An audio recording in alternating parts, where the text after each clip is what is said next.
Question number 1 पढ़िएगा और जवाब दीजिएगा। क्वेश्चन नंबर 1 क्या कहता है ये देखेंगे पहले। क्वेश्चन नंबर 1 आराम से समझेंगे। द बिलीफ दैट, यानी ये विश्वास, दैट चिल्ड्रंस बिहेवियर, यानी बच्चों का व्यवहार, कैन बी मॉडिफाइड बाय रीइंफोर्सर्स। रीइंफोर्सर्स क्या होते हैं? पुनर्बलक। हम कहते हैं शाबाश, वेरी गुड, बहुत बढ़िया बच्चा है ना, बहुत अच्छा किया तुमने। ये क्या है? रीइंफोर्स करना है एक तरह से। और अगर हम बात करते हैं पनिशर्स की, पनिशर्स क्या होते हैं? दंड देना, है ना। चुप हो जाओ, डांट लगा दिया आपने, पनिशमेंट दे दी, क्लास से बाहर निकाल दिया, खड़े कर दिया। आप तो हालांकि ये वाली डांट आपकी लीगल भी नहीं है, या कहेंगे सही भी नहीं है, कॉर्पोरल पनिशमेंट।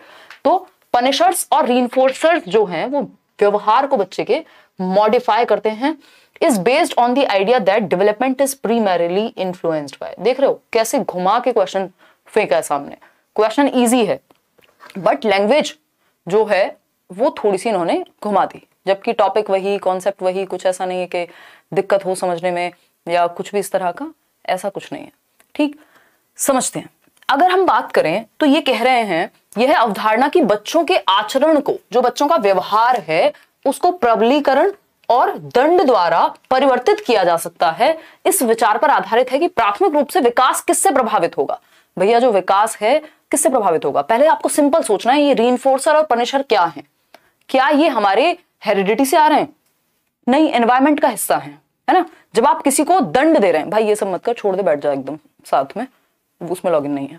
ठीक, तो अगर हम बात करें कि रीइंफोर्सर कहां है? एनवायरमेंट में है। किसी ने कहा शाबाश बेटा, कोई गिफ्ट दे दिया, रिवॉर्ड दे दिया मान लीजिए। पनिशर्स क्या है? दंड भी एनवायरमेंट से ही जुड़ा हुआ है। बच्चा हेरिडिटी से थोड़ा ना लेके आता है कि दंड दे रहा है खुद को ही, है ना। तो एनवायरमेंट का फैक्टर है। तो जो लोग ये मानते हैं कि रीइंफोर्सर और पनिशमेंट या पनिशर्स जो हैं वो मॉडिफाई करते हैं व्यवहार को, उनका मानना ये होगा कि जो डेवलपमेंट है वो प्रीमैरिली इन्फ्लुएंस्ड है किससे? वातावरण से, सिर्फ वातावरण से, क्योंकि इसमें हेरिडिटी की बात कहीं नहीं हुई। ये रीइंफोर्सर और पनिशर्स दोनों एनवायरमेंट का हिस्सा हैं। सिंपल बात है, बस समझने का फर्क है दोनों का। यहाँ पे ये हम अपनी मर्जी से, क्या हो गया?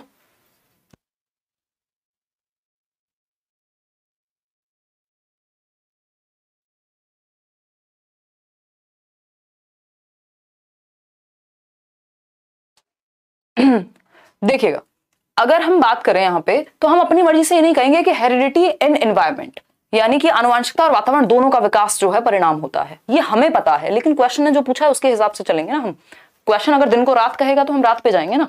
तो अगर देखा जाए यहाँ पे रीइंफोर्सर और पनिशर जो कि बच्चे के व्यवहार को मॉडिफाई करते हैं, अगर आप उसको दंड देंगे तो वो चीज रिपीट करने की जो आशंका है या प्रोबेबिलिटी है, वो संभावना कम हो जाएगी। वो सेम चीज रिपीट करेगा जिसपे आप उसकी तारीफ कर रहे हैं। तो ये एनवायरमेंट का हिस्सा है, सिंपल सी बात। इसका मतलब आप ये मान रहे हैं कि डेवलपमेंट एनवायरमेंट से ज्यादा प्रभावित है। ठीक, आगे बढ़ेंगे क्वेश्चन नंबर 2 पर। क्वेश्चन नंबर 2 क्या कहता है भाई? A child can throw the ball, यानी एक बच्चा जो है वो बॉल को फेंक सकता है बिफोर होल्डिंग अ पेंसिल। यानी अगर उसके हाथ में बॉल आ जाए तो वो बॉल को फेंक देगा, या कोई सामान है उसको फेंक देगा, या थ्रो कर पाएगा, यूज कर पाएगा, पकड़ पाएगा, अगर बॉटल भी उसके सामने है। अभी इस तरह का क्वेश्चन कुछ दिन पहले भी किया था ना। लेकिन पेंसिल पकड़ना वो बाद में सीखता है ना। चीजों को पकड़ना वो सीख जाता है, जो बड़ी चीजें हैं उनको पकड़ लेगा, होल्ड कर लेगा, फेंक लेगा। लेकिन जो फाइन मोटर स्किल्स हैं, जैसे पेंसिल को पकड़ना है, सिलाई, कढ़ाई, बुनाई, पेंटिंग, ड्राइंग, ये सब क्या है? राइटिंग, ये फाइन मोटर स्किल्स हैं, ये बाद में सीखेगा। लिखना बाद में सीखेगा, बॉल को पकड़ना पहले सीख लेगा। यानी पहले ग्रॉस मोटर स्किल्स आती हैं, स्थूल गतिक कौशल जिनमें बड़ी मांसपेशियों का प्रयोग होता है, और बाद में फाइन मोटर स्किल्स यानी सूक्ष्म गतिक कौशल आते हैं, जिनमें आप अपनी छोटी मसल्स का प्रयोग करते हैं। वो छोटी मसल्स कौन सी हैं? आपकी आंखें और आपकी उंगलियों की जो मसल्स हैं उनका कोऑर्डिनेशन। ठीक है ना, इतनी बात क्लियर है। देखो, ये जितने भी लोग परेशान हैं एलिजिबिलिटी क्राइटेरिया को लेके कि हम अपीयरिंग में और ऑप्शन नहीं आ रहा फॉर्म भरते समय, मैं कल आपके ये जो प्रॉब्लम है इसको सॉल्व कर दूंगी, है ना। थोड़ा सा समय दीजिए। देखिए, अगर हम बात करें तो ग्रॉस टू फाइन की जब हम बात कर रहे हैं तो ये सिंपल सा मतलब क्या हुआ यहाँ पे? सेफेलोकॉर्डल का मतलब होता है सर से पैर जाना, हेड टू टो जाना, हेड टू टो जाना, सर से पैर। पहले बच्चा अपना सर संभालना सीखेगा, फिर गर्दन, फिर नीचे, फिर खड़ा होना सीखेगा। ये अलग कहानी है, ये डायरेक्शन डिफरेंट है। लेकिन प्रॉक्सिमो डिस्टल इसका सिंपल आंसर होगा जब भी आपको ग्रॉस टू फाइन या general to specific. General to specific क्या? जनरल एक्टिविटी है अपने पूरे हाथों को हिलाना।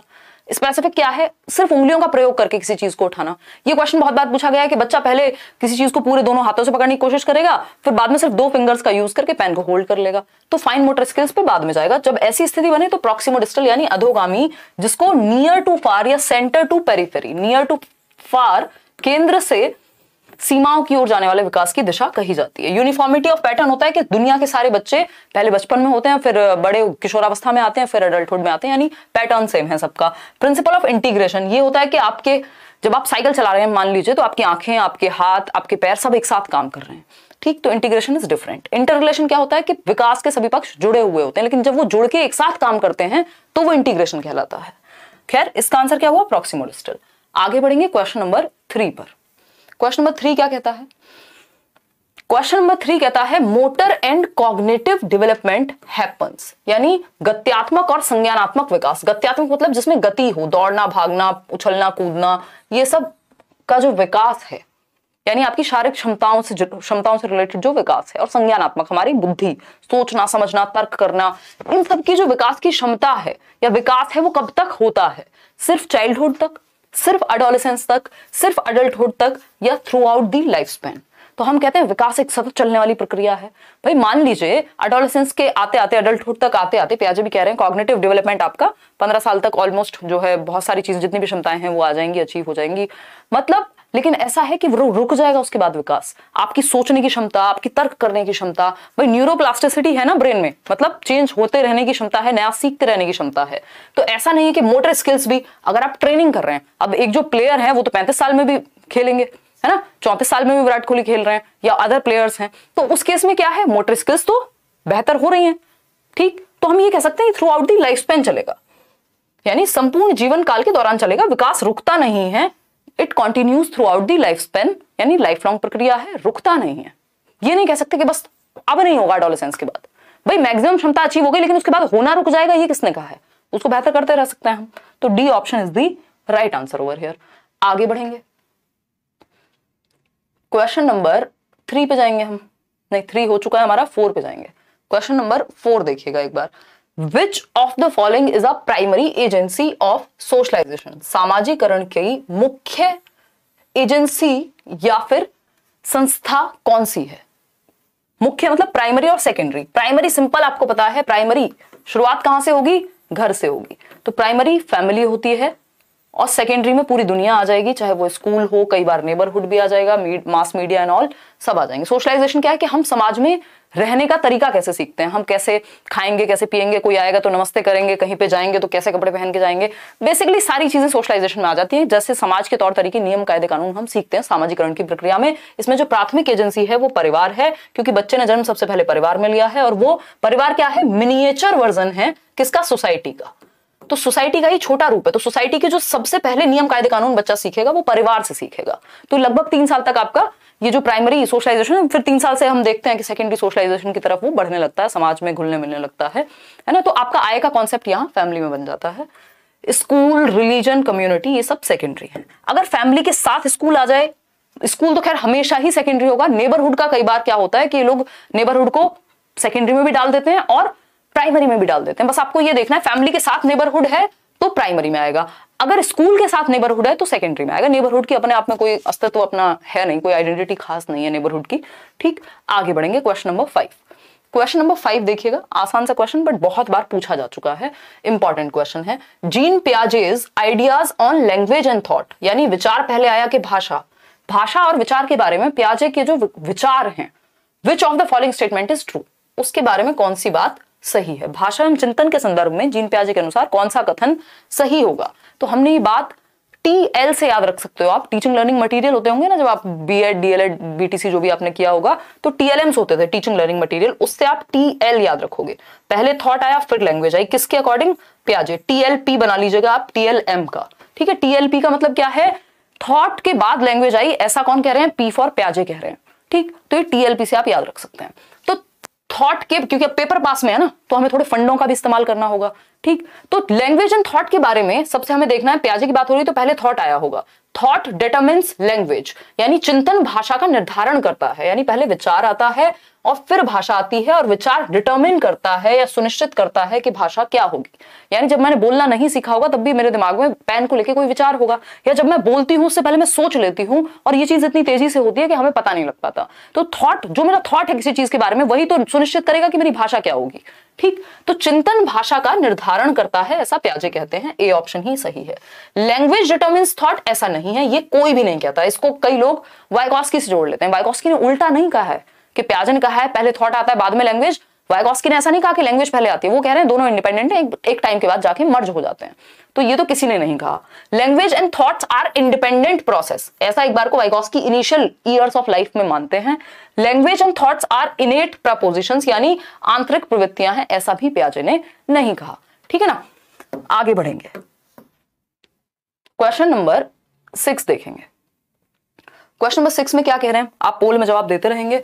2 glasses hold the same amount of water, yet Anu thinks that the taller glass holds more.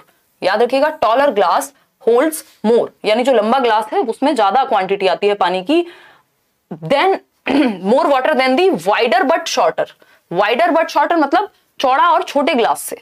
ठीक, अकॉर्डिंग टू जीन पियाजे this reasoning of Anu, Anu क्या है, बच्ची है, और ये कौन सी रीजनिंग है, 2 ग्लासों में समान मात्रा में जल है, परंतु अनु सोचती है कि लंबे ग्लास में छोटे और चौड़े ग्लास से अधिक जल है। हम सबके साथ हुआ है बचपन में, है ना, हमारा पागल भी बनाया बड़ों ने कई बार। भाई एक ये ग्लास है जो कि लंबा है बट पतला है, टॉलर है, ठीक, लेकिन दूसरा ग्लास है जो कि वाइड है, लेकिन हो सकता है क्वांटिटी इसमें ज्यादा है, लेकिन इसकी शेप की वजह से अनु का ध्यान कहां है कि भैया ये जो लंबे वाला ग्लास है इसमें क्वांटिटी ज्यादा आएगी, है ना। ऐसा होता है ना, कई बार बाहर हम लोग चाय वाय पीने जाते हैं कई बार, तो वो आजकल ग्लासेस का ऐसा चलन है कि वो पतले और छोटे ग्लास होते हैं, और जो नॉर्मल कप होता है उसमें क्वांटिटी दिखने में छोटा होगा बट उसमें क्वांटिटी ज्यादा होगी।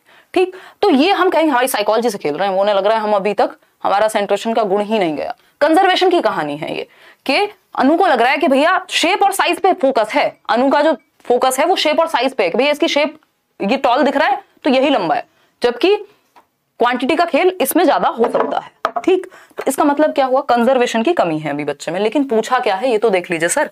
कंजर्वेशन जो लोग आंसर कर रहे हैं, देखिए सीरिएशन होगा नहीं, क्योंकि ये सीरीज में लगाना होता है, जैसे असेंडिंग डिसेंडिंग ऑर्डर जिसको हम कहते थे, अपवर्ती और अनुवर्ती क्रम जो भी था। मैचुरेशन का यहाँ कोई रोल नहीं है, परिपक्वता का। बात हो रही है कि बच्ची को ऐसा लगता है कि बड़े ग्लास यानी टॉलर, जिसकी हाइट ज्यादा है उसमें ज्यादा क्वांटिटी आएगी पानी की, और जो चौड़ा है बट छोटा ग्लास है उसमें कम आएगी। तो ये जो रीजनिंग है ये सेंट्रेशन का गुण है, इसका जो आधार है वो सेंट्रेशन है। कंजर्वेशन, ये लैक ऑफ कंजर्वेशन है, कंजर्वेशन इसको नहीं कहेंगे। कंजर्वेशन यानी संरक्षण अगर अचीव हो चुका होता तो ये बात ही नहीं कहती अनु, फिर तो उसको समझ आ जाता भाई कोई फर्क नहीं पड़ता, शेप और साइज के चेंज होने से क्वांटिटी तो सेम रहेगी, चाहे आप 100 ml पानी इसमें रखो बॉटल में रखो, बराबर ही रहेगा। कंजर्वेशन अगर आ जाता तो उसमें इतनी समझ आ जाती, तो कंजर्वेशन अभी आया नहीं है, संरक्षण अभी आया नहीं है। तो ये लैक ऑफ कंजर्वेशन होता तो फिर भी सोच लेते, कंजर्वेशन नहीं है ये, है ना, संरक्षण नहीं है, ये सेंट्रेशन है, केंद्रीयता है। और ये सेंट्रेशन की वजह से कंजर्वेशन की कमी होती है। लैक ऑफ कंजर्वेशन किसकी वजह से, सेंट्रेशन का गुण है। जिस दिन पोल अलग चल रहा है, शौर्य ध्यान से नहीं दे पा रहे हो पोल, वहां देख लेना यहाँ कौन सा क्वेश्चन चल रहा है उस हिसाब से पोल लगा। क्यों इतनी क्या जल्दी है, जब तक देखो कोई बात नहीं। अभी एक्चुअली हमारे यहाँ लॉगिन का थोड़ी सी समस्या है और शौर्य बहुत दिनों बाद आया है, मैनेज कर लीजिए। देखिएगा, अगर हम बात करें सेंट्रेशन की, तो सेंट्रेशन का क्या मतलब है, सेंट्रेशन का मतलब है आपका पूरा फोकस, पूरा सेंटर ऑफ अटेंशन किसी एक गुण पे है किसी चीज की। यानी अगर बच्चे का ध्यान शेप पे है कि भैया शेप जो है वो इसकी पतली है ग्लास की, तो उसका ध्यान पर सिर्फ शेप पे है, ये नहीं है कि इसकी चौड़ाई कम है ना, तो वो सेंटर्ड है, उसका ध्यान केंद्रित है सिर्फ हाइट पे। जब आपका ध्यान किसी एक ही गुण पे केंद्रित होता है तो वो सेंट्रेशन हो जाएगा, आप बाकी गुण भूल जाएंगे, है ना। आप ये भूल जाएंगे कि भैया इसकी सिर्फ हाइट के अलावा और भी तो चीजें हैं वो हम देख ही नहीं पा रहे, या कोई बॉटल है मान लीजिए तो इसमें क्वांटिटी के अलावा इसका कलर, शेप, साइज कुछ तो देखेंगे नहीं। तो सेंट्रेशन में आपका पूरा ध्यान एक ही गुण पे चला जाता है और आप दूसरे एस्पेक्ट्स नहीं देख पाते, जिसकी वजह से कंजर्वेशन की कमी हो जाती है। इसका उल्टा होता है डिसेंट्रेशन। अगर इसको ऐसे भी लिख सकता था कि बच्चों को प्रॉब्लम कहां है, तो आप कहते डिसेंटर करने में प्रॉब्लम है, ऑप्शन चेंज करके डिसेंटर कह देता। डिसेंटर क्या होता है, विकेंद्रीकरण। विकेंद्रीकरण कब होगा कि भाई वो डिसेंटर करके नहीं देख पा रहा कि बेशक इसकी जो हाइट है वो ज्यादा है लेकिन चौड़ाई कम है, वाइड कम है ये ग्लास, तो वो डिसेंटर अगर करना सीख जाएगा तो फिर कंजर्वेशन आ जाएगा। तो लैक ऑफ कंजर्वेशन है, क्यों, क्योंकि डिसेंटर करने में प्रॉब्लम है, या सेंट्रेशन अभी भी है, वो एक ही गुण पे फोकस कर पा रहा है। ठीक, आगे बढ़ेंगे नेक्स्ट क्वेश्चन पे। और ये कहां आती हैं, ये जो क्षमताएं हैं आपकी, ये कहां आती हैं। पियाजे की कॉन्क्रीट ऑपरेशनल स्टेज हमें पता है मूर्त संक्रियात्मक 7 से 11 वर्ष की अवस्था है। सीसीएस से मैंने आपको बताया हुआ है, सीसीएस ये चौधरी चरण सिंह यूनिवर्सिटी नहीं है। C for conservation, C for classification और सीरिएशन।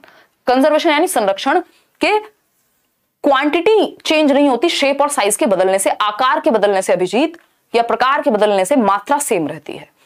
क्लासिफिकेशन क्या है कि आप गुण के आधार पे जो ट्रायंगल वाली चीजें हैं उनको एक जगह पे क्लासिफाई कर पाए, वर्गीकरण कर पाए उनका, कोई दूसरी शेप के बर्तन है तो उनको एक साथ रख पाए। सीरिएशन क्या है कि आप सीरीज में लगा पाए, छोटे से बड़ा क्रम और बड़े से छोटा। ठीक, तो ये तीनों गुण 7 से 11 वर्ष की अवस्था में, मूर्त संक्रियात्मक अवस्था में बच्चा अचीव करता है एज पर पियाजे।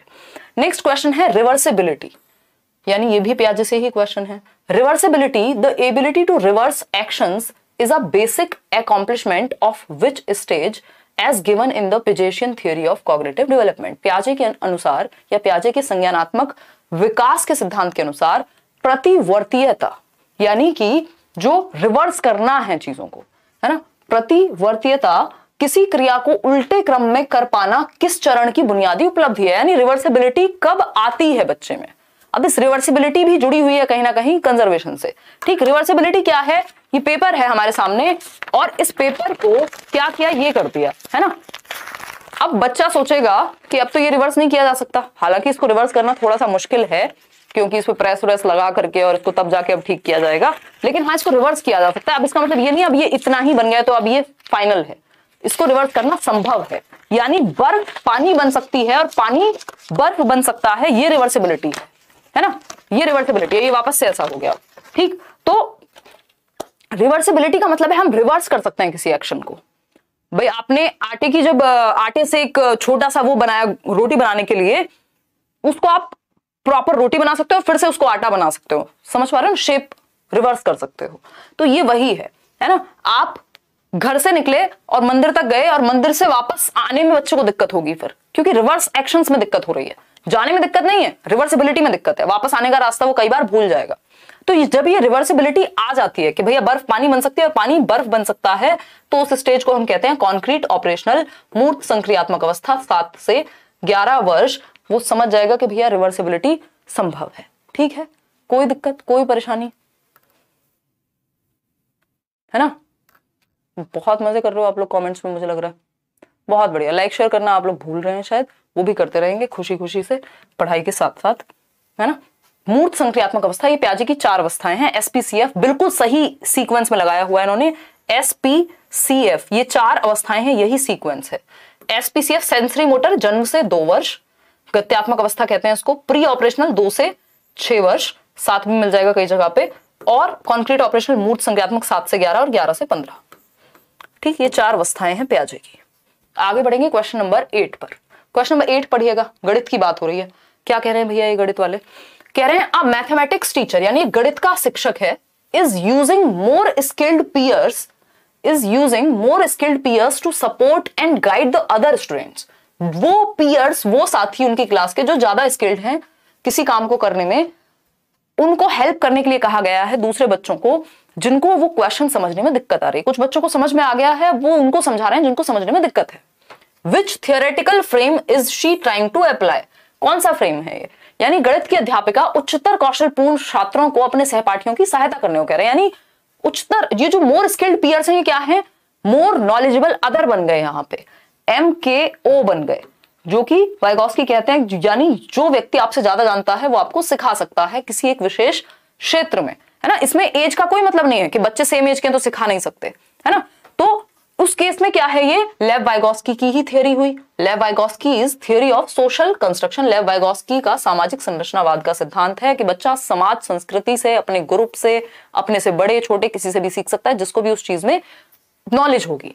ठीक, और ये कहां होता है, ये होता है ZPD में। 2-3 बातें हैं जो वाइगॉस्की से आपको ध्यान में रखनी है। एक तो इनकी थियरी का नाम क्या है, सोशियो कल्चरल अप्रोच है, यानी सामाजिक सांस्कृतिक विकास का सिद्धांत है। ये कह रहे हैं जब बच्चा समाज और संस्कृति में इंटरैक्ट करता है, अन्योन्य क्रिया करता है, अंतः क्रिया करता है, बात करेगा, डिस्कशन करेगा, ग्रुप में एक्टिविटी करेगा, तो वो सीखेगा एक दूसरे से बहुत कुछ।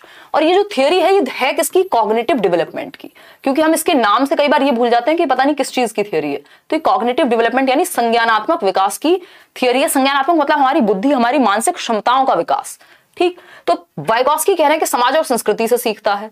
दूसरी बात जो हमने यहाँ पे देखी, पीयर इंटरेक्शन की बात की है इन्होंने, और ये कह रहे हैं ZPD, इस पे किसी और दिन भी चर्चा करेंगे अलग से थियरी वाले सेशन में। ZPD यानी एक जोन है जहां आप सीख सकते हैं, है ना।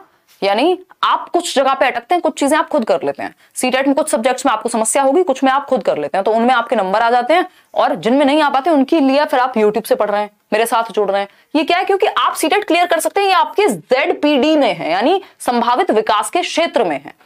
यहां पर आज आप खुद हैं, यहां तक जाने की क्षमता रखते हैं। ये जो जाने की क्षमता वाली कहानी है, इसमें कोई हेल्प करेगा, इस हेल्प की प्रोसेस को स्कैफोल्डिंग कहेंगे।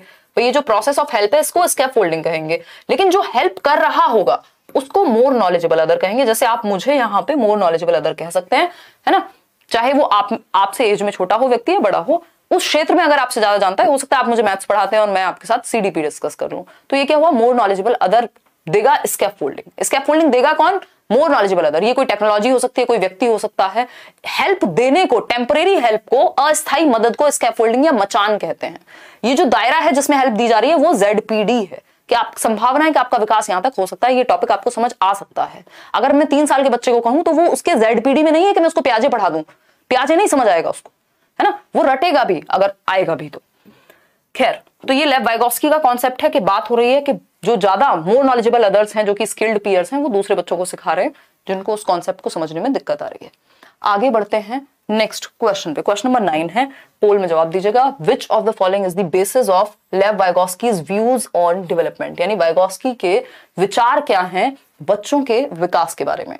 मैचुरेशन एंड कल्चर को फोकस करते हैं। देखो, लेव वाइगोस्की की बात आती है तो SCL याद रखते हैं हम। सोसाइटी, कल्चर और लैंग्वेज, इन 3 चीजों को बहुत ज्यादा महत्व दिया है। समाज, संस्कृति और भाषा। भाषा क्या है? एक टूल है, ठीक है ना। तो मैचुरेशन की बात प्याजे करते हैं। मैचुरेशन का मतलब क्या है? हेरिडिटी से जुड़ा हुआ है, जेनेटिक्स से जुड़ा हुआ है। जेनेटिक्स की बात, बायोलॉजिकल एस्पेक्ट की बात वाइगोस्की नहीं करते। तो कल्चर तो ठीक था, बट मैचुरेशन गलत हो गया। हमें तो दोनों सही चाहिए। लैंग्वेज एंड फिजिकल वर्ल्ड, भाषा और भौतिक वर्ल्ड नहीं, सोसाइटी की ये ज्यादा बात कर रहे हैं, है ना। एक होता है फिजिकल वर्ल्ड, पेड़ पौधे, आसपास चीजें हैं, लोगों से इंटरेक्ट करना सोशल वर्ल्ड है, तो इसकी फिजिकल वर्ल्ड की बात प्याजे ज्यादा करते हैं। लैंग्वेज एंड कल्चर, ये बात सही है ना। लैंग्वेज एंड कल्चर, भाषा और संस्कृति। देखो, SCL में से फंस जाएगा, यहां सोसाइटी का ऑप्शन नहीं था, कल्चर और लैंग्वेज ये दोनों आ गए। तो language and culture, language and maturation, again ये प्याजे का कॉन्सेप्ट है, तो C option is the right answer. आगे बढ़ेंगे, भाषा और संस्कृति पर फोकस किया है। ये एक क्वेश्चन, लड्डू क्वेश्चन ऐसा आना ही है, चाहे वो स्टीरियोटाइप के नाम पे आए। Gender is a dash concept, इसको हिंदी में जरूर पढ़ लीजिएगा, 1 सेकंड देकर के ट्रांसलेट कर लीजिएगा पेपर में, ऑनलाइन पेपर में आप देख पाएंगे हिंदी में। तो अगर जेंडर लिखा हुआ है इंग्लिश में और अगर सेक्स लिखा हुआ है तो आंसर चेंज हो जाएगा। सेक्स लिखा हो तो आप कहेंगे सेक्स क्या है? एक बायोलॉजिकल कंस्ट्रक्ट है, यानी जैविक संरचना है, हम बायोलॉजिकली जैसे बने हैं, मेल हैं, फीमेल हैं बेसिकली, तो वो सेक्सुअल एस्पेक्ट हो गया। अगर जेंडर की बात करें तो ये समाज ने बनाया है। कोई भी काम कोई भी कर सकता है भाई, खाना पुरुष भी बना सकते हैं, महिलाएं भी बना सकती हैं, कोई भी बना सकता है। तो जेंडर क्या है? सोशल कंस्ट्रक्ट है, जेंडर सामाजिक संरचना है। वहीं अगर हम बात करें सेक्स की तो ये एक जैविक संरचना है। ये क्वेश्चन आया हुआ है, हिंदी में दोनों को लिंग ही लिखता है, तो कोशिश कीजिएगा हिंदी में जरूर पढ़ लें। यहां तो जेंडर दिया हुआ है, ठीक। तो ये 1 नंबर में क्वेश्चन कई बार आया हुआ है कि जेंडर क्या है? सामाजिक संरचना है। आपके सिलेबस में भी गिवन है, gender is a social construct, समाज ने बनाया है। जो हम कपड़े पहन रहे हैं, जैसे हम रह रहे हैं, बाल रख रहे हैं, ये सब सामाजिक संरचना है, जेंडर के पार्ट है। आगे बढ़ेंगे क्वेश्चन नंबर 11 पर। नीता की बात हो रही है। नीता, देखिए आपकी कोई सहेली तो नहीं है Neeta. Neeta can recognise and classify all varieties of animals, यानी नीता जो है वो पहचान पाती है और क्लासिफाई कर पाती है ना, वर्गीकृत कर पाती हैं सभी वेराइटीज को एनिमल्स की, कि भैया ये डॉग में आएगा, है ना, ये डॉग है, ये काऊ है, ये है, ऐसे अलग अलग क्लासिफिकेशन कैटेगरीज में बांट पाती है जब वो एनिमल्स को देखती है। कौन? नीता एक बच्ची है, ठीक है जी। एनिमल्स, प्लांट्स, प्लांट्स की भी भैया ऐसी जानकारी है उसको कि ये वाला प्लांट ये है, ये वाला प्लांट ये है, इसको पानी चाहिए होता है, इसको नहीं चाहिए होता है, इसको इंडोर में रखते हैं, इसको आउटडोर में रखते हैं। मेटल्स की क्वालिटी, मिनरल्स की क्वालिटी, मतलब ये सारी चीजें कहां पाई जाती है? नेचर में पाई जाती हैं, चाहे वो एनिमल्स हो, प्लांट्स हो, मेटल्स हो, मिनरल्स हो, है ना। तो ये सब कहां है भैया? नेचर में है। तो नेचर से रिलेटेड जितनी भी चीजें उनको पहचानने में नीता इंटेलिजेंट है। तो एज पर Howard Gardner's theory of multiple intelligence, भाई हार्वर्ड गार्डनर ने जो बहुबुद्धि का सिद्धांत दिया कि लोग कई प्रकार से बुद्धिमान हो सकते हैं। जरूरी नहीं है कि बुद्धि का मतलब ये है कि आप मैथ्स में अच्छे हैं तो सिर्फ मैथ्स में अच्छे हैं तो इंटेलिजेंट है, अदरवाइज नहीं होंगे। ये कह रहे हैं कोई बोलने में अच्छा हो सकता है, कोई म्यूजिक में अच्छा हो सकता है, कोई गार्डनिंग में यानी अपने नेचर को, प्रकृति को समझने में अच्छा हो सकता है, कोई लोगों को समझने में अच्छा हो सकता है, जो कि इंटरपर्सनल इंटेलिजेंस कहलाती है, ठीक। तो विच of the following type of intelligence she demonstrating, यानी बुद्धि का प्रदर्शन, किस बुद्धि का प्रदर्शन कर रही है? यदि बच्ची धातुओं को, खनिजों को, जानवरों को, पौधों को वर्गीकृत कर सकती है, यानी नेचर में जो भी चीजें हैं उनको समझ पाती है, तो नेचुरलिस्टिक इंटेलिजेंस है, यानी प्रकृतिवादी बुद्धि है। ये गार्डनर्स में, फार्मर्स में, जो बॉटनिस्ट वगैरह हैं उनमें पाई जाती है। ठीक है ना? चलिए, खैर, होते ना कुछ लोगों को बड़ा शौक है, हमारी एक आंटी हैं उनको बहुत शौक है, तो नेचुरलिस्टिक इंटेलिजेंस कहेंगे इसको। इंटरपर्सनल, ये लोगों के साथ डील करने में। लिंग्विस्टिक, जिसकी भाषा पे पकड़ हो, कोई नेता भी हो सकते हैं ये, अदरवाइज जो लिंग्विस्ट होते हैं, राइटर्स हो सकते हैं, भाषा का प्रयोग करने वाले, इवन टीचर्स में भी कई बार पाई जा सकती है। इंट्रापर्सनल होती है खुद को जानने वाली बुद्धि, तो B option is the right answer. ये फिलोसोफर टाइप लोगों में मिलेगी इंट्रापर्सनल। क्वेश्चन नंबर 12 देखिएगा, क्वेश्चन नंबर 12 देखेंगे और समझेंगे। To cater to individual differences, यानी व्यक्तिगत विभिन्नताओं का ध्यान रखने के लिए in her class a primary school teacher should. भाई व्यक्तिगत विभिन्नता है मतलब कोई भी दो लोग बिल्कुल सेम नहीं होते, अगर हम सब सेम होते तो रोबोट्स बन जाते। तो हमारी इंटरेस्ट में, हमारी रुचियों में सेम लोगों को दो गाने भी नहीं पसंद, मतलब सेम गाना भी सबको पसंद हो जरूरी तो नहीं है ना? आप देखते हैं किसी का फेवरेट एक्टर कोई और है, किसी का फेवरेट स्पोर्ट कोई और है, किसी का मन किसी चीज में ज्यादा लगता है, किसी का नहीं भी लगता है। तो हम सब में इंडिविजुअल डिफरेंसेस हैं, व्यक्तिगत विभिन्नताएं हैं, कोई भी दो लोग बिल्कुल सेम नहीं होते, थोड़ा बहुत अंतर पाया जाता है, चाहे वो हमारे रंग रूप में हो, हमारी रुचियों में हो, यानी हमारे interest, aptitude, attitude, colour, shape, size, हम सभी में विभिन्नता पाई जाती है, जो कि एक अच्छी बात है।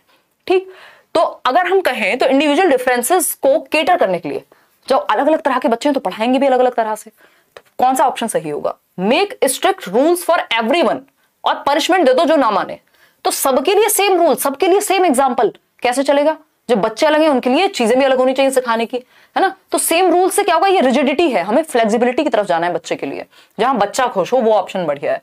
Focus on standardised paper pencil test, यानी सबके लिए पेपर पेंसिल टेस्ट। हो सकता है कोई बच्चा अपनी बात को ओरली समझाने में बहुत अच्छा हो, पेपर पेंसिल में वो ना कर पाता हो, तो स्टैंडर्डाइज नहीं, फ्लेक्सिबल चाहिए हमें यहाँ पे, या डिफरेंशिएटेड चाहिए।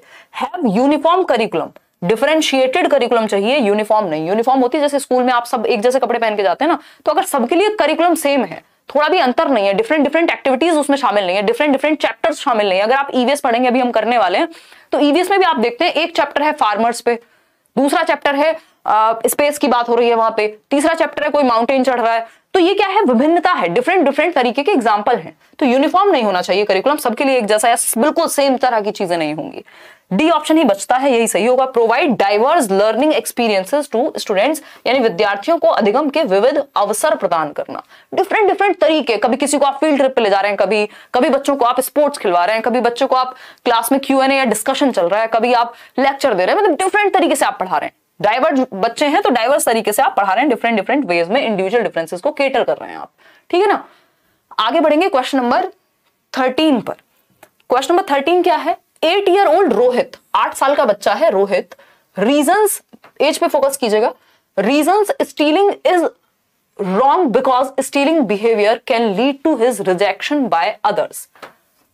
भैया स्टीलिंग बुरी क्यों है? चोरी करना बुरी बात क्यों है? क्योंकि दूसरे उसको रिजेक्ट कर देंगे। अगर घर में पता लगा, भाई बहन को पता लगा, दोस्तों को पता लगा, तो वो कहेंगे तुम आज से मेरे दोस्त नहीं, तुम तो चोर हो यार, चोर को कौन दोस्त बनाता है ना? रिजेक्ट कर दिया जाएगा।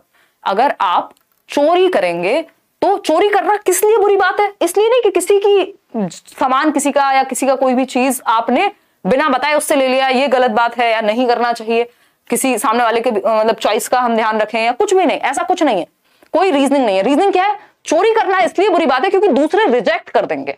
अगर बच्चा चोरी करके लाए और माँ बाप कहें अरे वाह शाबाश तुमने तो बहुत अच्छा काम किया, तो वो चोरी करना उसके लिए सही हो जाएगा इस स्टेज में, 8 साल की उम्र में।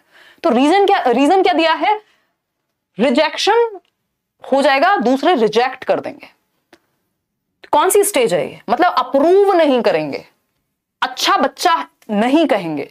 तो ये good boy good girl orientation है, good boy good girl orientation है। ये वही वाली बात है, मान लीजिए बच्चे कई बार होते हैं ना बहुत परेशान करते हैं, तो या बच्चा मान लो चोरी करके लाया और मम्मी ने कहा बात मत करियो, आज से मेरा बच्चा नहीं है तू, है ना? तो अब बच्चा नहीं है, मम्मी ने क्या कर दिया? रिजेक्ट कर दिया, मैं तेरी मम्मी नहीं हूं आज से।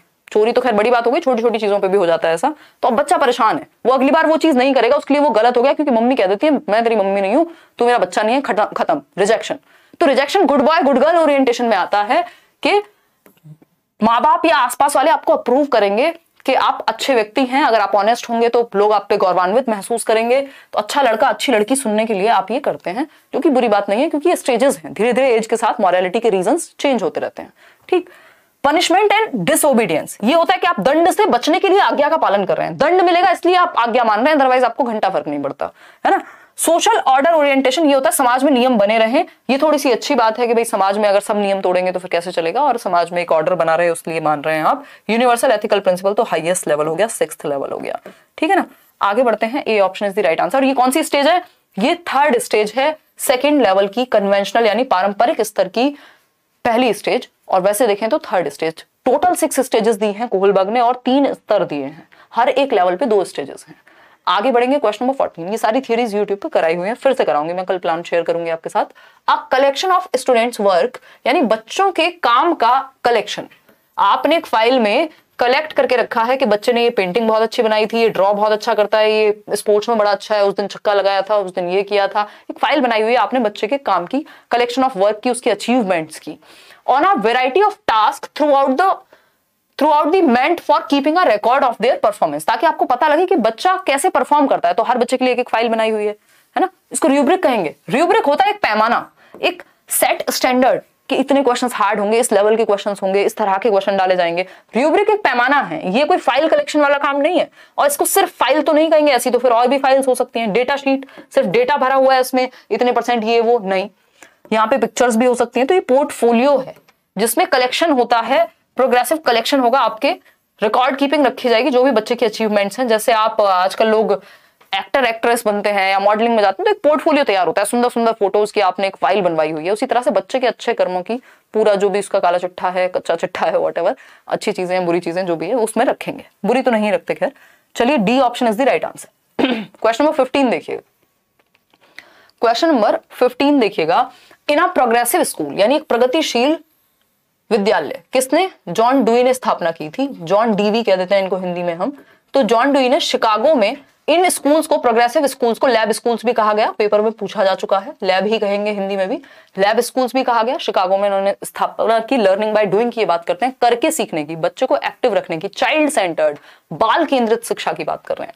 अपनी वाइफ के साथ इन्होंने स्कूल्स खोले थे, तो चाइल्ड सेंटर्ड एजुकेशन की इन्होंने बात की। ये सीसी अपने आप में, सीसी का मतलब वो है कॉन्टिन्यूअस एंड कॉम्प्रिहेंसिव, ये मैंने ऐसी शॉर्ट फॉर्म बनाई हुई है, कंफ्यूज मत हो जाना इससे, ठीक। तो बच्चा जहां एक्टिव होगा वो बढ़िया होगा। इन्होंने कहा लर्निंग क्या है, एक सोशल एक्टिविटी है ना, सोशल है, और बच्चा जहां एक्टिव हो, करके सीखना, लर्निंग बाय डूइंग। तो एक्टिव एक्सप्लोरर्स माना है बच्चे को, सक्रिय अन्वेषक माना है जहां वो एक्टिविटी करेंगे, फॉलोअर्स नहीं, एक्सप्लोरर्स। फॉलोअर होता है एक्टिवली आप फॉलो कर रहे हैं, आपके गुरुजी ने यानी किसी ने कुछ कह दिया और आप वही मान रहे हैं, है ना। पैसिव फॉलोअर, चुपचाप से फॉलो कर रहे हैं, एक्सप्लोरर्स नहीं। एक्टिव एक्सप्लोरर है बच्चा, नन्हे वैज्ञानिक के जैसा है। क्वेश्चन नंबर 16 देखिएगा। हालांकि नन्हे वैज्ञानिक एग्जैक्ट जो टर्म में कहा वो पियाजे ने कहा। क्वेश्चन नंबर 16 कहता है फ्लुएंसी, इलैबोरेशन एंड फ्लेक्सिबिलिटी।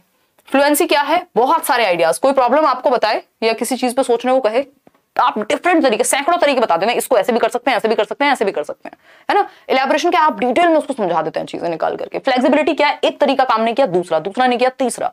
ये किसके गुण हैं? ये क्रिएटिविटी के गुण हैं, है ना। ये रचनात्मकता के गुण है, सृजनात्मकता के गुण है। रचनात्मकता क्या होती है? कुछ नया, कुछ ओरिजिनल करने की क्षमता, कुछ नोवल करने की क्षमता, नोवेल्टी या फिर ओरिजिनलिटी, यानी मौलिकता होगी। डाइवर्जेंट थिंकिंग होगी, अब सारी चिंतन होगा, out of the box thinking होगी, ब्रेनस्टॉर्मिंग होगी, है ना। ये सारे वर्ड याद रखने हैं। लेटरल थिंकिंग भी क्रिएटिविटी से जुड़ी हुई है, ठीक है। लेटरल थिंकिंग मतलब लीक से हटके सोचना, ठीक। तो क्रिएटिविटी से जुड़े हुए, क्रिएटिविटी के 4 एलिमेंट्स होते हैं, FFOE। FFOE क्या है? फ्लुएंसी यानी नंबर ऑफ आइडियाज फ्लुएंटली आते हैं। फ्लेक्सिबिलिटी यानी लचीलापन होता है, एक तरीका काम नहीं किया, दूसरा नहीं तो तीसरा। ओरिजिनलिटी यानी कॉपीड नहीं होता, अपना खुद का ओरिजिनल मौलिक चिंतन होता है। और इलैबोरेशन, इस चीज को इलैबोरेट कर पाएंगे आप। तो ये 4 विशेषताएं हैं, इनसे एक क्वेश्चन आ जाता है। बाकी के 3 ऑप्शन अगर हम देखें यहाँ पे तो वो ऑपोजिट हैं। ईगोसेंट्रिज्म का मतलब है सिर्फ एक ही चीज पे फोकस है, तो फिर कहां से फ्लेक्सिबिलिटी बची? एक्सटर्नल मोटिवेशन, अगेन ये क्रिएटिविटी का लक्षण नहीं है, है ना। ऐसा हो सकता है आपको बहुत टाइम लग जाए कुछ नया बनाने में, आप कोई बाहर से मोटिवेट ना भी करे, है ना। भाई आज आप देख रहे हैं इतनी क्षमता में, अब से जब 6 साल पहले ये चैनल शुरू हुआ था तो कोई एक्सटर्नल मोटिवेशन थोड़ा ना थी, है ना, कि बच्चे थोड़ा ना बढ़ाते हैं। लोगों ने भी बोला अरे 19 साल के बच्चे को 21 साल के बच्चे को क्या पता होता है ना। तो ये एक्सटर्नल मोटिवेशन पे क्रिएटिविटी काम नहीं करती, वो तो 50 बार फेल हो गए, एक बार कोई ओरिजिनल चीज निकल के आएगी। फंक्शनल फिक्सनेस की जब हम बात करें तो ये कि सिर्फ एक ही तरीके से आप ट्राई कर रहे हैं, तो ये भी खराब है, इससे क्रिएटिविटी कभी नहीं आएगी निकल के। अगर आप एक ही तरीके से ट्राई करेंगे तो कुछ नया सोच ही नहीं पाएंगे। तो C option is the right answer over here. Divergent thinking से जुड़ी हुई है क्रिएटिविटी किसके अनुसार? जेपी गिलफर्ड के अनुसार। क्वेश्चन नंबर 17 देखिएगा एक बार। Inclusion of students, inclusive education 5 number का टॉपिक है आपका सीटेट में, समावेशी शिक्षा, और ये हर जगह आता है, ऐसा कोई पेपर नहीं है टीचिंग का जहां इंक्लूजन ना पूछा जाए।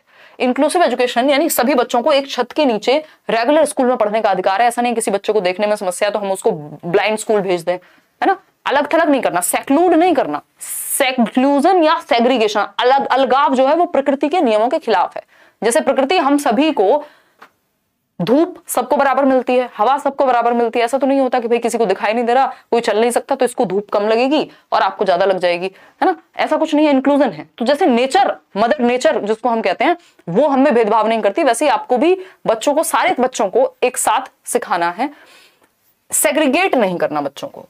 स्टैंडर्डाइज्ड करिकुलम नहीं, डिफरेंशिएटेड, फ्लेक्सिबिलिटी, इंफ्रास्ट्रक्चरल एक्सेसिबिलिटी की जरूरत होगी, बात तो सही। आधारभूत अभिगम्यता यानी आपको अपने स्ट्रक्चर में चेंज करने की जरूरत है, इंफ्रास्ट्रक्चर में चेंज करने की जरूरत है, स्कूल के सिस्टम में चेंज करने की जरूरत है कि आप स्कूल में क्या करें, सीढ़ियां हैं तो हर बच्चा तो सीढ़ी से चढ़ के नहीं जा पाएगा। जो व्हील चेयर का इस्तेमाल करता है, जो बैसाखी का इस्तेमाल करता है, वो कैसे चढ़ के जाएगा? तो आपने इंफ्रास्ट्रक्चर में चेंज करके क्या बनवाया, रैंप बनवा दिए स्कूल पे। रैंप याद है ना, वैष्णो देवी गए होंगे, वहां पे रैंप्स हैं, सीढ़ियां नहीं है वो, तो एक नॉर्मल बच्चा भी चढ़ के जा पाएगा और एक व्हील चेयर भी जा पाएगी वहां पे, या बैसाखी वाला बच्चा भी जा पाएगा। तो ये इंफ्रास्ट्रक्चर में चेंज होगा तब जाके इंक्लूजन पॉसिबल है। ऑर्थोपेडिक बच्चों की बात की है, ऑर्थोपेडिक वो होते हैं जिनको हड्डियों से रिलेटेड प्रॉब्लम्स होती हैं, तो इंफ्रास्ट्रक्चर में चेंज करेंगे। रिजिड एटीट्यूड से चलेगा नहीं, फ्लेक्सिबिलिटी, रिजिड वर्ड जहां दिख जाए समझ जाना नेगेटिव है। प्लेसमेंट इन स्पेशल स्कूल्स, स्पेशल स्कूल की बात इंक्लूसिव एजुकेशन नहीं करती, ये कह रही है एक ही स्कूल में पढ़ाओ सबको, स्पेशल बच्चा हो चाहे नॉर्मल बच्चा हो, ठीक है। आगे बढ़ेंगे क्वेश्चन नंबर 18 पर। क्वेश्चन नंबर 18 क्या कहता है, dyslexia is generally categorised as, यानी डिसलेक्सिया जो है पठन वैफल्य, ठीक, ये पठन वैकल्य या वैफल्य जो है यानी पढ़ने में विफलता है, सिंपल सा मतलब है। पठन वैफलता का, पठन वैकल्य का मतलब क्या है, भाई पढ़ने में दिक्कत है, तो ये डिसलेक्सिया किसके अंडर आएगा ये पूछा है।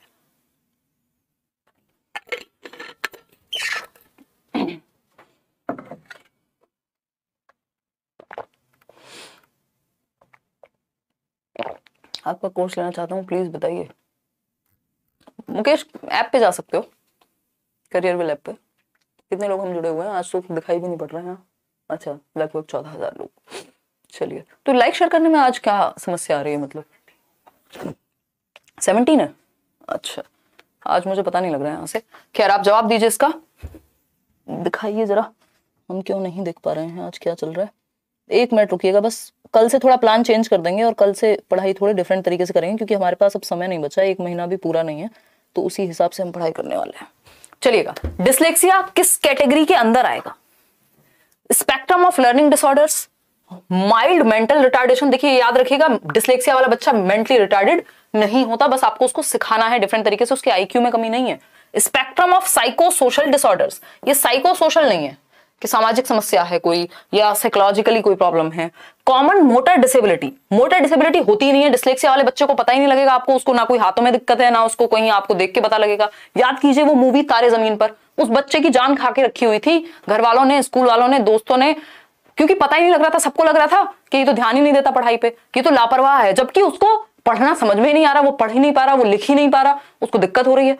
क्यों? क्योंकि आप ए बनाते हैं ऐसे, उसको ए तो ऐसे दिख रहा है, अब जो पढ़ेगा गलत वो लिखेगा गलत।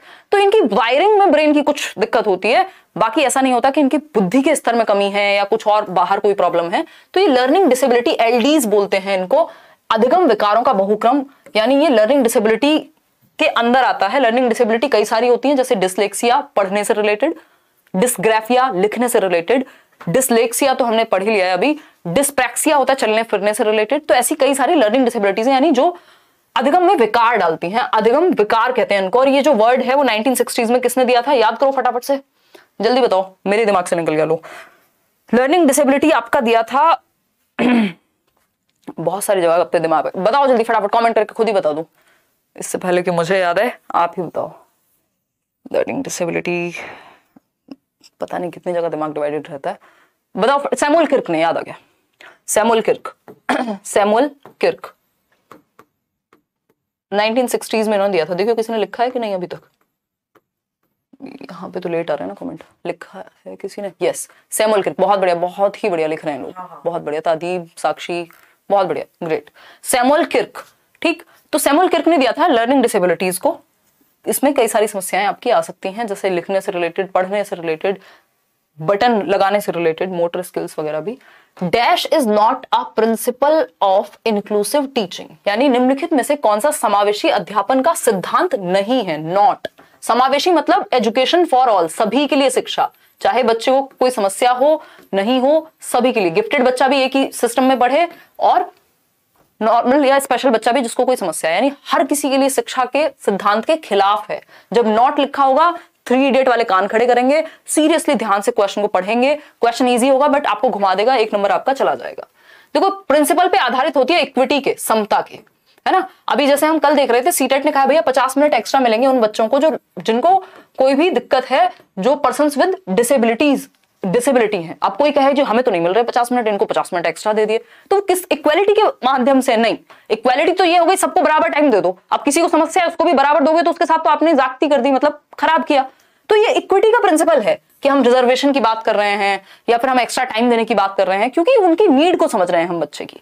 ठीक, तो इक्विटी का प्रिंसिपल तो सही है। यहाँ पे नॉट पूछा है, गलत क्या है? सेग्रीगेशन एंड लेबलिंग, ये बात आप बिल्कुल सही कह सकते हैं। नॉट जब भी लिखा है और नेगेटिव बात पूछ रहा है, यानी सेग्रीगेशन, पृथकीकरण, और लेबल लगा दो, अरे ये तो फलाना है, आप किसी बच्चे को अंधा कह रहे हैं, किसी बच्चे को कुछ और कह रहे हैं, मतलब ऐसे लेबल करके आप शब्दों को यूज कर रहे हैं, तो वो खराब है। सेग्रीगेशन क्या है? अलग अलगाव, इनको अलग स्कूल में पढ़ाओ, है ना, जो बोल नहीं सकते, मूक बधिर हैं, उनको कहीं और ले जाओ, नॉर्मल स्कूल में नहीं पढ़ाएंगे, ये सेग्रीगेशन है। और segregation is against the law of nature, प्रकृति के नियम के खिलाफ है। इंक्लूसिविटी का जस्ट ऑपोजिट है सेग्रीगेशन, ये याद रखिएगा। जब भी इंक्लूसिव की बात हो और नॉट लिखा है तो सेग्रीगेशन सही है, और नॉर्मल केस में सेग्रीगेशन बिल्कुल दूर भाग जाएगा जहां सेग्रीगेशन दिखे और इंक्लूसिव एजुकेशन लिखा हो।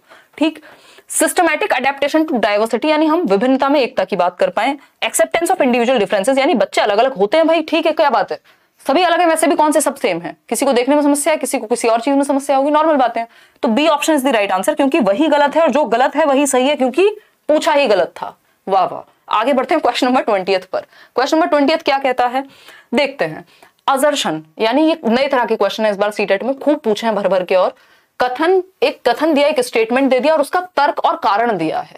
अब आपको ये देखना है ये कथन सही है, अगर ये कथन सही है तो क्या इसका कारण सही है, ये रीजन सही है, क्या दोनों सही है या दोनों में से कोई एक सही है। तो ये 4 ही प्रोबेबिलिटीज में बनती हैं जो चारों आपके सामने लिखी होती हैं।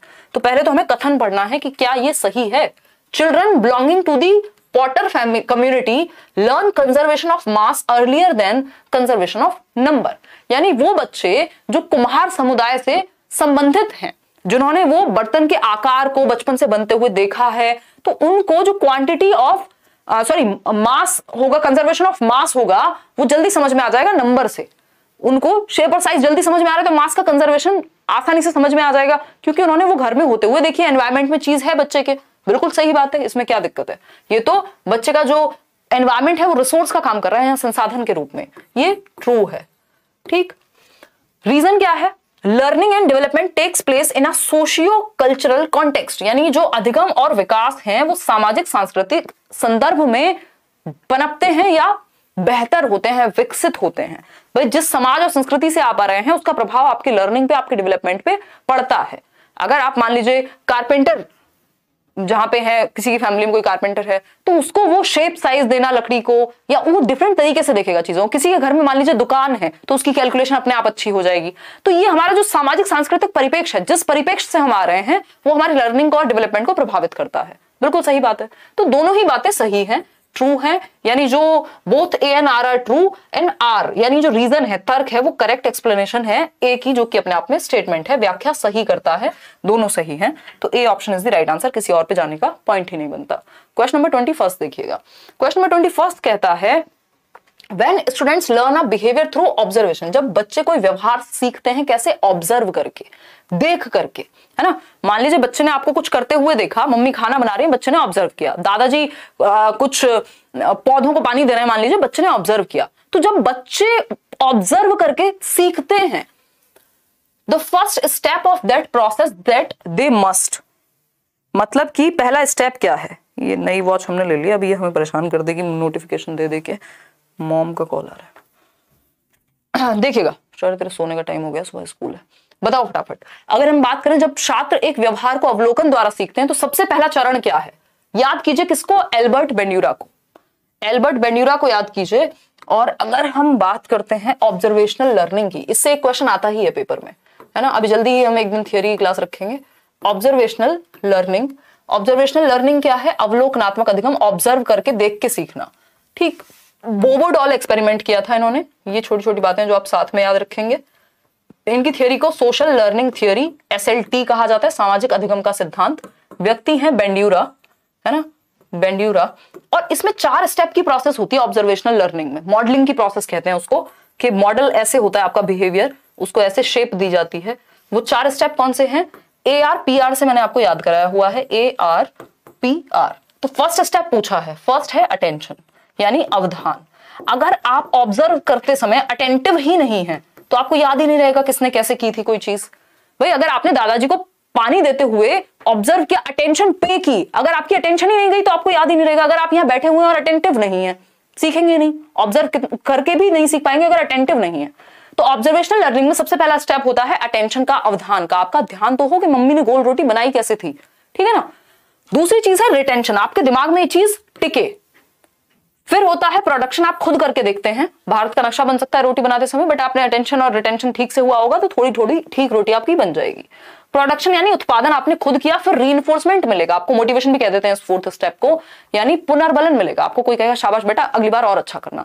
तो इन 4 स्टेप में ऑब्जर्वेशनल लर्निंग होती है, देख के सीखता है बच्चा। अटेंशन, रिटेंशन, रिप्रोडक्शन या प्रोडक्शन और रीइंफोर्समेंट।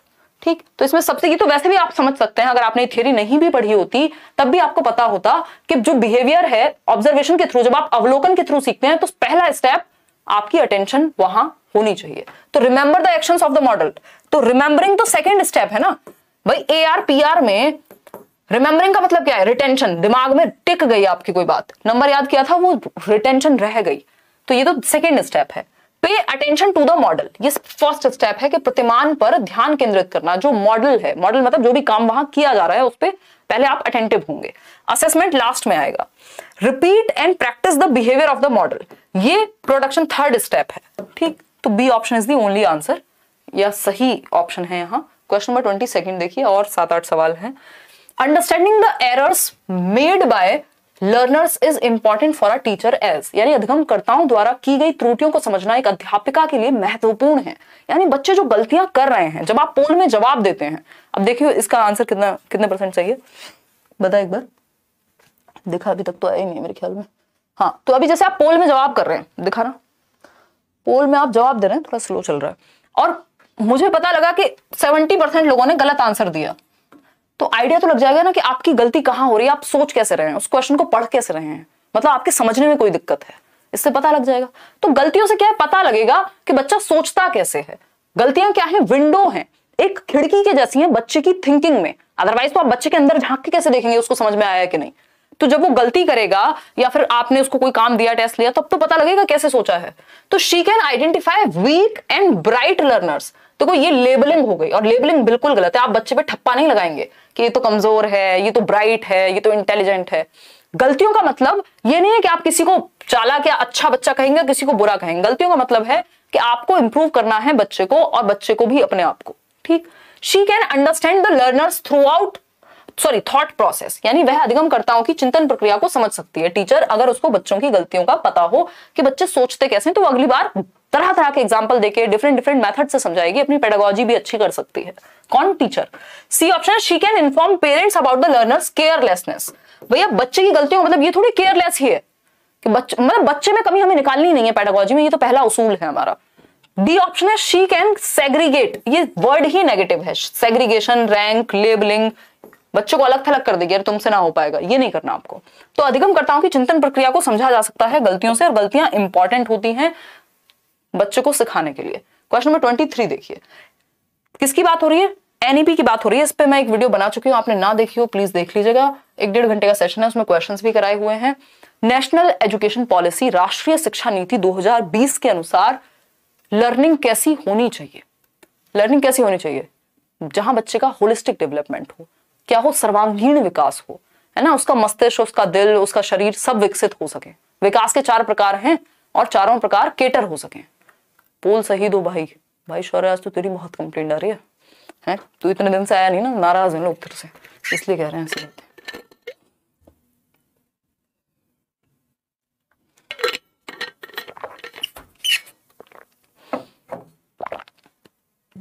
देखिएगा, नेशनल एजुकेशन पॉलिसी यानी राष्ट्रीय शिक्षा नीति के अनुसार अधिगम यानी लर्निंग कैसी होनी चाहिए? कैसी होनी चाहिए बताइए? कंटेंट ओरिएंटेड यानी सिलेबस विषय वस्तु अभिमुखी, तो फिर तो रटवाएंगे आप। एक्टिविटी कहां हो रही है? टेक्स्ट बुक सेंट्रिक, अगेन आप रटवाने की बात कर रहे हैं, ये तो रोट लर्निंग हो गई। एक्सपीरियंशियल यानी प्रयोगात्मक, जहां बच्चा एक्सपेरिमेंट करे, अनुभवजन्य, जहां पे वो अनुभव ले सके, जहां वो एक्सपेरिमेंट कर सके। बच्चा सबसे ज्यादा एक्टिव कहां है? यहाँ है। कोई भी पॉलिसी बच्चे को एक्टिव रखने की बात करेगी, चाइल्ड सेंटर्ड एजुकेशन की बात करेगी, तो बिल्कुल प्रयोगात्मक यानी एक्टिविटी सेंटर्ड होनी चाहिए। बिहेवियरिस्टिक तो भैया यहाँ पे कंडीशनिंग की बात करते हैं। बिहेवियरिस्ट कि भैया बार बार आदत डलवाओ, रिपीट कराओ किसी चीज को, और उसकी हो जाएगी आदत, कंडीशनिंग हो जाएगी, काम खत्म। या रिवॉर्ड पनिशमेंट पे फोकस करेंगे। तो सी ऑप्शन यानी एक्सपीरियंशियल, जहां पे बच्चा एक्टिव हो, प्रयोग कर सके, एक्सप्लोर कर सके, अन्वेषण कर सके। क्वेश्चन नंबर 24 देखिए, Tanvi practises deep breathing just before the onset of examination. She is using dash strategy to cope with anxiety. परीक्षा के शुरू होने से पहले तन्वी गहरे लंबे श्वास भरती है। आप लोग भी जाते होंगे ना कई बार पेपर देने, ऐसे बड़े बड़े लंबे लंबे सांस दो, रामदेव जी याद आ जाते होंगे कई लोगों को। तो ये क्या प्रैक्टिस कर रही है? Deep breathing. इससे क्या होता है, हमारे थोड़ा जो हार्ट रेट है, एंग्जाइटी है, वो कंट्रोल होगी कुछ हद तक। ठीक है ना? मिथुन कह रहे हैं मुझे रख लो पोल के लिए, इतनी रात को आओगे जाओगे, फिर सीटेट का पेपर कौन देगा सरकार? परीक्षा के शुरू होने से पहले तन्वी गहरे लंबे श्वास भरती है। दुश्चिंता से निपटने के लिए कौन सी तकनीक है?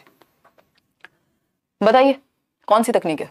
Problem solving. प्रॉब्लम सॉल्विंग में तो डायरेक्ट इन्वॉल्वमेंट होता है ना, वो ऐसा थोड़ी कुछ कर रही है कि प्रॉब्लम है कोई, उसको सॉल्व करने की कोशिश कर रही है कुछ करके, है ना।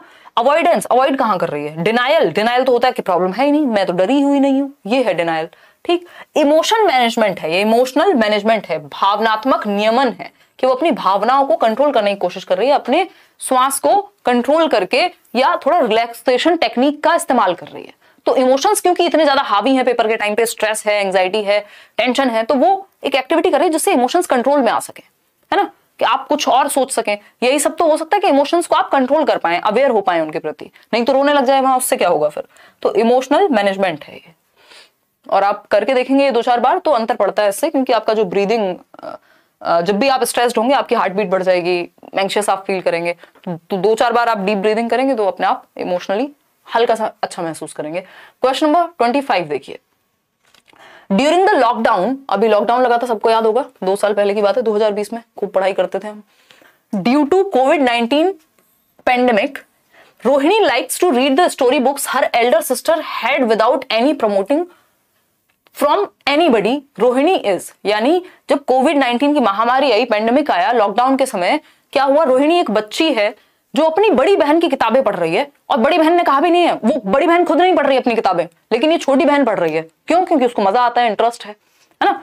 तो इस केस में क्या है, इंटरेस्ट, इसका रीजन कहीं बाहर है कि उसको रिवॉर्ड मिलेगा, नंबर आएंगे, कुछ नहीं है, उसकी तो किताबें भी नहीं है, अंदर रीजन है। रीजन अगर अंदर हो तो इंट्रिंसिक मोटिवेशन होती है, आंतरिक अभिप्रेरणा होती है, जिसका रीजन बाहर ना हो। स्व प्रेरित अधिगमकर्ता, बच्ची को सच में इंटरेस्ट है किसी चीज को करने में, इसलिए कर रही है ना। हम यहां जुड़े हुए हैं किस लिए? कि सच में मजा आता है सिखाने में, अदरवाइज कोई रीजन नहीं है, दूसरा बचा ही नहीं है। दिसंबर 2021 में 122 आया था, बहुत बढ़िया कृष्णा कह रहे हैं, आपकी वजह से, आप लोग की मेहनत है यार। देखिए, कॉम्पिटिटिव लर्नर, किसी से कॉम्पीट तो कर ही नहीं रही। परफॉर्मेंस ओरिएंटेड लर्नर, यानी प्रदर्शन के नंबर 1 आने के चक्कर में, ऐसा तो कुछ नहीं लिखा। एक्सट्रिंसिकली, बाहर तो कोई एक्सटर्नल रीजन ही नहीं है कि पढ़ के कोई लड्डू मिल रहे हैं, ऐसा तो कुछ कहा ही नहीं। तो B option is the only right answer. Internal motivation better होती है एक्सटर्नल से, आंतरिक अभिप्रेरणा is better than external motivation. Question number 26 देखिए, और 4 सवाल हैं, उसके बाद आप अपने घर और मैं अपने, बेसिकली हम लोग अपने अपने ही घर हैं, है ना। शौर्य जाएगा बस सोने। देखिएगा, अगर हम बात करें क्वेश्चन नंबर 26 की, तो ऑल्टरनेट कॉन्सेप्शंस यानी वैकल्पिक अवधारणाएं, जिनका दूसरा नाम नाइव कॉन्सेप्शंस होते हैं, यानी जो बच्चे सहज रूप से बना लेते हैं अपने मन में, एंड मिसकॉन्सेप्शंस, इनको मिसकॉन्सेप्शंस भी कह दिया जाता है, होल्ड बाय चिल्ड्रन रिप्रेजेंट, बच्चों द्वारा ग्रहित वैकल्पिक संकल्पनाएं या भ्रांतियां कई बार जो बन जाती हैं कि बच्चों को लग रहा है, आप ट्रेन में जा रहे थे, आपने देखा पेड़ साथ साथ चल रहे हैं, आपको लगा पेड़ भी साथ साथ चलते हैं जब ट्रेन चलती है, तो या जहां आप जाते हैं रात को देख रहे हैं आप चंद्रमा हर जगह है, तो जब आप बचपन में हो तो आपको लगता है ये मेरे साथ चल रहा है, तारे मेरे साथ चल रहे हैं, है ना। कि मैं नानी के यहाँ गई तो वहां पे भी तारे हैं, चांद है, और जब मैं अपने घर थी तो वहां पे भी थे, तो ये क्या हुआ, चांद मेरे साथ चल रहा है। ये भ्रांति है भाई, ये कोई साइंटिफिक नॉलेज थोड़ी है, ये भ्रांति है जो बच्चे के सहज ज्ञान से आई है, जो उसने देखा है, इंट्यूटिव आइडियाज से आई है। एग्जैक्टली सही लिख रहे हैं आप लोग। इनेबिलिटी टू लर्न, ये सीखने की अक्षमता थोड़ी दर्शाती रही है, ये तो दिखा रही है कि बच्चा एटलीस्ट सोच पा रहा है, चाहे वो गलत सोच पा रहा हो, लेकिन उसके मन से तो चीजें आ रही है ना, रीजन तो कर पा रहा है। तो intuitive ideas about particular concept, बच्चे का सहज ज्ञान है, ये सहज विचार हैं जो नेचुरली उसके अंदर से आ रहे हैं, है ना, बेसलेस नहीं होते, परमानेंट कॉन्सेप्चुअल स्टैग्नेशन नहीं है, इनको चेंज किया जा सकता है धीरे धीरे साइंटिफिक या डिस्कशन के थ्रू, नॉलेज के थ्रू। क्वेश्चन नंबर 27 देखिए, इस पे हम बच्चों को डांटते नहीं है। क्वेश्चन नंबर 27 देखिए, इस तरह के क्वेश्चन भी पूछे गए हैं, चारों सही है, एक सही है। Which of the following pedagogical strategies are effective in a primary classroom? यानी प्राथमिक स्तरीय कक्षा में कौन सा एक तरीका, कौन सी एक स्ट्रेटेजी पढ़ाने की, pedagogical मतलब the way you teach, art of teaching, science of teaching is pedagogy, तो पढ़ाने की कौन सी स्ट्रेटेजी सही है प्राइमरी में। प्राइमरी मतलब कक्षा 1 से 5, अब ये 8 भी लिखा होता तब भी आपको भले में ही जाना था बच्चे के। कॉन्सेप्ट मैप्स का प्रयोग करना। कॉन्सेप्ट मैप क्या है, आपने पियाजे की 4 स्टेजेस हैं, एक मैप बनवाया हुआ है, फ्लो चार्ट बनवाया हुआ है, ताकि समझने में आसानी हो, कॉम्प्रिहेंशन में आसानी हो, सही बात है। Moving from abstract to concrete, दुनिया जाती है कॉन्क्रीट टू एब्स्ट्रैक्ट, ये कह रहे हैं एब्स्ट्रैक्ट टू कॉन्क्रीट। एब्स्ट्रैक्ट क्या है, अमूर्त चीज, प्यार के बारे में सोचो, है ना, फिजिक्स के किसी लॉ के बारे में सोचो, अमूर्त। लेकिन जब आप उसको एक्सपेरिमेंट करके दिखाते हैं, जैसे आप देखते हैं आजकल बहुत सारे वीडियोस यूट्यूब पे जहां पे एक्सपेरिमेंट्स करके दिखाते हैं अलग अलग टीचर्स, और वो क्या है, कॉन्क्रीट बना दिया उन्होंने एब्स्ट्रैक्ट कॉन्सेप्ट को। तो हम कॉन्क्रीट से एब्स्ट्रैक्ट समझाते हैं, जो हमारे सामने हो, कॉन्क्रीट मतलब जिसको टच और फील किया जा सके, उससे जो हमारे सामने नहीं है, अमूर्त है, उसको समझाते हैं। तो कॉन्क्रीट से एब्स्ट्रैक्ट जाया जाता है, ना कि एब्स्ट्रैक्ट से कॉन्क्रीट। तो A to C नहीं, C to A जाते हैं, कॉन्क्रीट टू एब्स्ट्रैक्ट जाते हैं। तभी आप देखते हैं पियाजे की स्टेजेस में पहले आती है कॉन्क्रीट ऑपरेशनल स्टेज, बाद में आती है formal operational. Formal operational abstract वाली अवस्था है, तो ये बेसिक सी बात है, ये गलत हो गया यहाँ पे। Provisioning for diverse material, different different material का यूज करें, स्टोरीज और एनेक्डोट्स का यूज करें, यानी किस्से कहानियों का यूज करें, लेकिन ये गलत है बी ऑप्शन। तो बी ऑप्शन तो जहां पे भी है उसको हटा देंगे, बी ऑप्शन यहाँ पे भी है, यहाँ पे भी है, तो फिर तो सीधा आंसर अपने आप ही आ गया, फर्स्ट, थर्ड और फोर्थ, तो B option is the right answer. ठीक, आगे बढ़ेंगे। देखो अगर यहाँ नॉट लिखा होता ना तो आंसर चेंज हो जाता। क्वेश्चन नंबर 28 देखो, बड़ा सा क्वेश्चन है। A primary teacher asks her students to write all the information at least 5 times in their notebook. ये होता था ना पहले, 5 बार लिखो एक चीज को। तो प्राइमरी क्लास में जो कि छोटे बच्चे हैं उनको एक्टिविटी करके सिखाना चाहिए, तो उनको बच्चे को कहा जा रहा है कि बेटा एक काम करो, 5 बार लिखो, 10 बार लिखो ये टेबल, जब जाके याद होगा तुमको। तो ये क्या है, इसको रट्टाफिकेशन कहते हैं, इसको मीनिंगफुल लर्निंग नहीं कहते, है ना। बार बार लिखने को कहा जा रहा है सेम चीज। Highly effective since rehearsal and repetition helps significantly in meaningful learning of content. भैया मीनिंगफुली सिखाया नहीं जा रहा, डिफरेंट चीज एक्सपेरिमेंट करके दिखाई नहीं जा रही, इसका मतलब सिर्फ प्रैक्टिस नहीं है, इसका मतलब है रटना, कि समझ में नहीं आ रहा 2 2 जा 4 क्यों है, बस रटना है। तो ये अच्छा तरीका नहीं हुआ। Effective since repetition of any information less than 5 times leads to immediate forgetting, कि 5 बार तो करना ही होता है, फलाने बाबा जी ने बताया, ऐसा भी नहीं है। Ineffective since more rehearsal is not a suitable technique for meaningful learning, यानी अर्थपूर्ण अधिगम के लिए आप डिफरेंट डिफरेंट तरीके के एग्जांपल्स लाते हैं, बच्चे के जीवन से जोड़ते हैं। ये तो सीधा सीधा रटना हो गया ना, जब 5 बार आप लिखवाने को कह रहे हैं। बस उपयुक्त तकनीक नहीं है, अच्छी तकनीक इससे ज्यादा अवेलेबल है मार्केट में। Ineffective since rehearsal is, market मतलब पेडागोजी में, ये इनफेक्टिव है क्योंकि रिहर्सल कॉम्प्लेक्स होता है और मीनिंगफुल लर्निंग नहीं होती है। ऐसा नहीं है कि रिपीट करना मुश्किल होता है। तो D option is not right, C option is the right answer. Question number 29 देखिए, एक और क्वेश्चन, ये सेकंड लास्ट क्वेश्चन है आपके सामने। Which of the following are effective problem solving strategies, यानी कौन सी योजनाएं समस्या समाधान के लिए प्रभावशाली हैं, बताइएगा। पहला है एल्गोरिथम्स, यानी कुछ आप सेट एल्गोरिथम्स होते हैं, ये स्टेप 1 है, स्टेप 2 है किसी चीज को करने का, है ना। मान लीजिए मोटर सही करनी है तो कुछ एल्गोरिथम्स फॉलो करने होंगे, कुछ स्टेप्स फॉलो करने होंगे, है ना। और अगर हम बात करें ह्यूरिस्टिक्स की, तो ये जुगाड़ होते हैं जो हम घरों में कर लेते हैं। कई लोग पेन को क्लिप की तरह यूज कर लेते हैं बालों में, ये फंडा है, ह्यूरिस्टिक है, जुगाड़ है। Trial and error without comprehension, यानी बिना समझे बिना बोध के बस रट रहे हैं आप, ट्रायल एंड एरर कर रहे हैं। यही हो रहा था लास्ट क्वेश्चन में, जब कहा जा रहा था 5 बार लिखो, तो वो प्रयास और त्रुटि नहीं है, वहां पे आंख बंद करके बिना समझे प्रयास और त्रुटि अगर आप कर रहे हैं, बार बार ट्राई कर रहे हैं, बार बार प्रैक्टिस कर रहे हैं, समझ में कुछ आ नहीं रहा, तो वो फिर गड़बड़ है। ये प्रॉब्लम सॉल्विंग इससे नहीं होगी, क्योंकि आप समझ के तो कुछ कर ही नहीं रहे हैं। भाई प्रयास भी तो समझ के करेंगे एटलीस्ट। फंक्शनल फिक्सनेस तो हमेशा याद रखिएगा ये लर्निंग में बाधा क्रिएट करती है, ये प्रॉब्लम है। फंक्शनल फिक्सनेस होता है किसी चीज को करने की, यानी कोई प्रॉब्लम आपके सामने आई, आज से 10 साल पहले जो प्रॉब्लम आई थी वही तरीका आज भी आप अपना रहे हैं, जबकि दुनिया बदल गई। तो फंक्शनल फिक्सनेस काम की नहीं होती, ये प्रॉब्लम क्रिएट करती है, प्रॉब्लम को सॉल्व करने में बाधा या बाधक है ये। तो फर्स्ट और सेकंड यही दो उत्तर सही हैं। कहां पे हैं ये? बी ऑप्शन में। तो B option is the right answer. ठीक, क्वेश्चन को पढ़ना अच्छे से, नहीं तो गलत हो जाएगा, पेडागोजी में गलत की संभावना हो जाती है गलती की अगर आप ठीक से ना पढ़ें। क्वेश्चन नंबर 30 देखिए, क्योंकि आपको पढ़ के समझना होता है, टू द पॉइंट आंसर नहीं निकलते, समझ के आंसर तक पहुंचना होता है पेडागोजी में, तो थोड़ा सा टाइम आपको ध्यान से पढ़ने पे लगाना है। इटावा की धरती से प्रणाम गुरुजी। अरे सौरभ, बहुत अच्छा लगता है जब आप इस टाइम पे देश भर से जुड़ के, और सबका ध्यान इतना होता है, सबको याद आती है पढ़ाई अच्छे से करनी है ना। काश आप साल भर ऐसे पढ़ पाते। देखिए खैर कोई बात नहीं, बट एग्जाम टाइम पे कॉन्सेंट्रेशन हाई होता है, तो बढ़िया है कि आप अभी भी पढ़ पा रहे हैं। ये आखिरी सवाल है आज के लिए, फिर इसके बाद आप सो जाएंगे या पढ़ाई करेंगे, वो आपकी अपना पर्सनल डिसीजन है। Which one of these activities is not effective, यानी प्रभावशाली नहीं है for making use of previous knowledge of children for further learning। भाई हम बच्चों के पूर्व ज्ञान को, प्रीवियस नॉलेज को, जो आपको पहले से आता है, ओल्ड नॉलेज को न्यू नॉलेज से कनेक्ट करते हैं।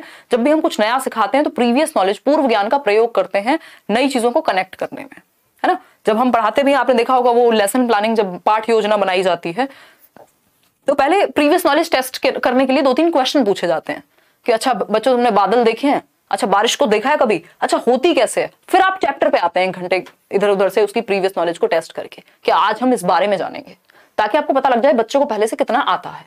तो ये रोट मेमोराइजेशन है नहीं, ये तो आप नींव पे बिल्डिंग बना रहे हैं ना। ब्रेनस्टॉर्मिंग है, कॉन्सेप्ट मैपिंग है, स्कीमा एक्टिवेशन है, क्या है ये? निम्न में से कौन सा क्रियाकलाप बच्चों के सीखने में उनके पूर्व ज्ञान का उपयोग नहीं करता? नॉट इफेक्टिव लिखा हुआ है, आंसर चेंज हो जाएगा। नॉट इफेक्टिव, हाँ। रोट मेमोराइजेशन में पूर्व ज्ञान से कोई फर्क नहीं पड़ता, रटने में वहां तो बस रटंत विद्या है, आंख बंद करके रटते जाओ, पहले से क्या आता है नहीं आता कोई मतलब नहीं है, थ्योरम है, थियरी है, सब रट लो। तो रटने में प्रीवियस नॉलेज का यूज होता ही नहीं है। ब्रेनस्टॉर्मिंग में होगा, जब आप आइडियाज सोच रहे होंगे। ब्रेनस्टॉर्मिंग क्या, ग्रुप में बैठ के बच्चे और किसी प्रॉब्लम पे अलग अलग आइडियाज दे रहे हैं, तो उसमें जो भी उसको पहले से पता होगा वही उससे संबंधित आइडिया आएगा। स्कीमा एक्टिवेशन, जी नहीं। स्कीमा क्या है, आपके दिमाग में जो भी एक सिस्टम या पहले से चीजें फीड हैं एक तरह से, वो सारी चीज आपके स्कीमा में है। ठीक है। कॉन्सेप्ट मैपिंग, ये तो समझने में हेल्प करता है, कॉन्सेप्ट को लेकर के मैप बना हुआ है, पियाजे की 4 स्टेजेस हैं, ये है वो है, फ्लो चार्ट वगैरह से। तो रटना यहाँ पे गलत उत्तर होगा, क्योंकि गलत है इसीलिए सही है, क्योंकि नॉट इफेक्टिव पूछा था कि काम का कौन सा नहीं है। आउट ऑफ 30 क्वेश्चंस कितने आपने ठीक किए, आपको समझ में आए नहीं आए वो आप बताएंगे।